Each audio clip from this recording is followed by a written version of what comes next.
Okay, I'm going to try to do this video. Problem is, I don't have a calculator because Sean borrowed mine today before school, and then I didn't get it back. And then I realized my other graphing calculator is in my desk drawer at school. So I'm going to do the ones without graphing calculator. I'm also really rusty on doing videos because I haven't had to do it since COVID. All right, so here we go. Number 1, number 2, number 3 are all graphing calculator ones. So I can't do videos of those right now. Moving on to number 4. I did this for one of the classes today, or maybe I did it for both, I'm not sure, but here we go. It's an optimization question. You will not need a graphing calculator for it on the test. It'll be multiple choice, and there'll be answer choices that are not in decimal form. That's how you're gonna know it's not a calculator question. So it talks about the sum of the height and the circumference being 50. So I'm gonna write that down. The height plus the circumference is 2 pi r. Let me lock it in, there we go. Is equal to 50. So they give us that little piece of information. And then it says, what is the radius? That's what we want. That provides the maximum volume. And they give us the equation of the volume right there. So I'm going to write that down. Volume equals pi r squared h. I don't even think I have different colored pens here. That is how unprepared I am. Oh, it's a different color black. All right. So I don't like the r and the h. I want to narrow it down to just one of those. Because the question asks for radius, I want the r to stay there, and I want the h to go. So that's why they gave us this information, so that we can solve for h. So 50 minus 2 pi r. We're going to take that, and we're going to substitute it in for h right there. So here we go. Volume equals pi r squared. And then instead of h, we're going to write 50 minus 2 pi r. And then before we go ahead and get the derivative, I'm desperately trying to find colored pens. It's just not normal to be doing it all in the same color. I don't like it. This is probably black also. Let's see. Yep, all the pens I have here are black. All right, I'm going to go ahead and distribute this through. So volume equals 50 pi r squared minus 2 pi times pi is pi squared, and r squared times r is r cubed. That is what we're trying to maximize, so that is what we're going to take the derivative of. So here we go. The derivative of v, or dv by dt, or not dv by dt, just dv by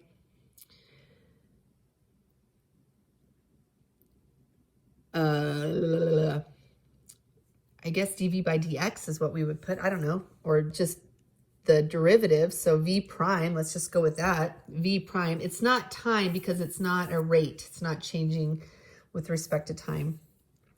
So the velocity, or the derivative of volume, is power rule. So 2 times 50 is 100. Pi r, it drops down to the first degree, minus the 3 times 2 is going to be a -6. The pi squared is a constant, that doesn't change, but the r drops to being squared. We're going to factor it and set it equal to 0. So we can take out a 2 pi r. So we're going to be left with 50 minus 3 pi r. You break these apart, set them equal to 0. 2 pi r set equal to 0. And 50 minus 3 pi r set equal to 0. Divide the 2 pi over, and you're going to get 0. The issue with 0 is you can't have a radius of 0, or there is no cylinder. This one, we're going to get the r by itself, so I'm going to move that r over. 50 equals 3 pi r. Divide by 3 pi, and our answer is going to be the radius is 50 divided by 3 pi, and I believe it's in centimeters. Okay, that is number 4. Let's turn it over. and the back side. I have a meeting that's going to start here pretty soon, so I'm trying to squeeze these out as quick as possible. Okay, this one's a really good question. It's talking about which of the following statements are true about this. It talks about whether the f of x is increasing, whether there's a relative extrema at 0 and concave up. So I'm going to focus on the top two statements. We would find out these two statements based on the first derivative. So I'm going to do that over here. This is the original, and I'm going to go ahead and do the derivative. So f prime of x equals 6x cubed, that's going to be 18x squared, minus 12x cubed, set it equal to 0. Factor out the highest common factor, so that's going to be a 6x squared. And then we're left with 3 minus 2x. Break those apart, set them equal to 0. So 6x squared equal to 0. You're going to get x equals 0. 3 minus 2x equal to 0. You're going to end up with 3 equals 2x. Divide by 2. And x is equal to 3/2. Then we're going to do a sine chart. We have 0 and we have 3/2. We're plugging into right here. If I plug something in negative, like a -1, this is going to be positive. This -1 is going to turn that to positive. So it's going to be positive. Something between 0 and 3/2, so maybe a 1. A 1 is going to be a positive. A 1 here, 3 minus 2 is going to be positive, so it's positive. If I go bigger than 3/2, like a 2, 2 is going to be positive, but when I plug in a 2 here, it's going to be negative. So let's use that to answer this question. F of x is always increasing from -1 to 3/2. So I'm looking at, let's see if this highlighter works, from -1 to 3/2. So that's all the way to right there. So remember, this was I used -1 right there. So it looks like it's always positive, but there's one little bitty problem. It's right there at 0, because remember, that's where the slope was 0. So it's positive, it's 0, it's positive, which means it's a shelf. So it's not always increasing because of 0. So this is not true. This is no. The next one, f of x has a relative extreme at x equals 0.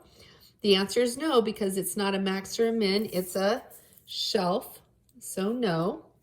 And then the next question talks about, is it concave up from 0 to 1? Well, concave up isn't from the first derivative, it's from the second derivative. So now we need the second derivative. So I'm going to take this, 18x squared, that's going to be 36x minus 36x squared.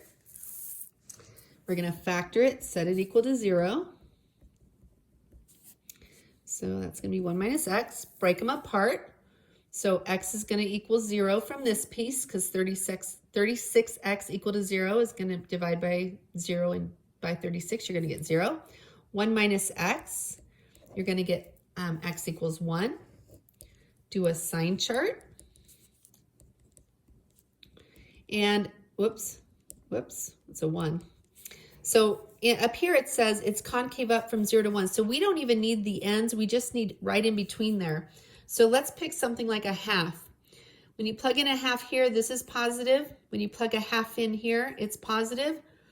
So it's positive. So the second derivative is positive. So is it concave up? Yes, it is.